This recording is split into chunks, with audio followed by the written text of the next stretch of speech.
एकेकाळी भारतातील एका छोट्या गावात दुष्यंत नावाचा एक तरुण राहत होता।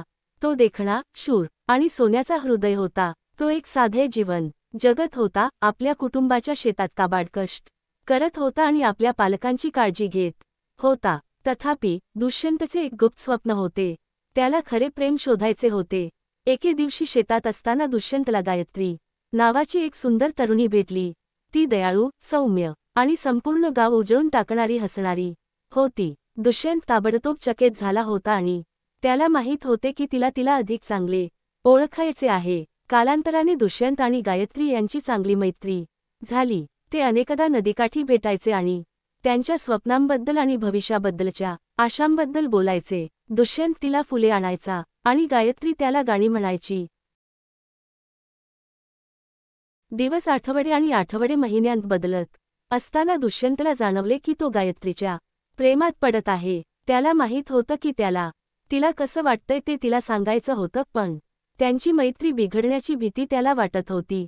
त्याने परिपूर्ण क्षणाची वाट पाहिली, पण तो आलाच नाही। एके दिवशी गायत्रीने घोषित केले की ती गायिका बनण्याचे तिचे स्वप्न पूर्ण करण्यासाठी शहरात जात आहे। दुष्यंतला मन दुखावलं होतं, पण त्याला माहीत होतं की तो तिला रोखू शकत नाही। त्याने तिला पाठिंबा देण्याचे आणि तिच्यासाठी नेहमीच उभे राहण्याचे वचन दिले। वर्षे उलटली आणि दुष्यंतने स्वतःचे आणि आपल्या कुटुंबाचे चांगले जीवन जगण्यासाठी कठोर परिश्रम केले। तो गायत्रीबद्दल कधीच विसरला नाही आणि अनेकदा तिच्याबद्दल विचार करायचा आणि ती कशी चालली आहे याचे आश्चर्य वाटायचे। एके दिवशी दुष्यंतला गायत्रीचा फोन आला। ती गावात परत आली होती आणि त्याला भेटायचे होते। दुष्यंत खूप आनंदित झाला आणि तिला पुन्हा भेटण्याची वाट पाहू शकला नाही।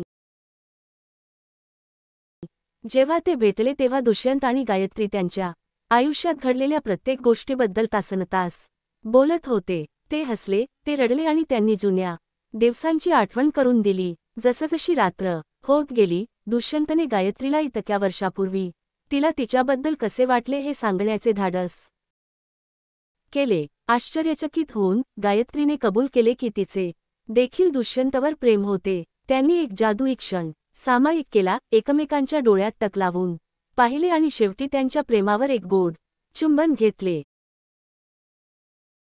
त्या दिवसापासून दुष्यंत आणि गायत्री अविभाज्य होते। त्यांनी लग्न केले, त्यांना मुले झाली आणि एकमेकांमध्ये त्यांचे खरे प्रेम सापडले आहे हे जाणून ते आनंदाने जगले।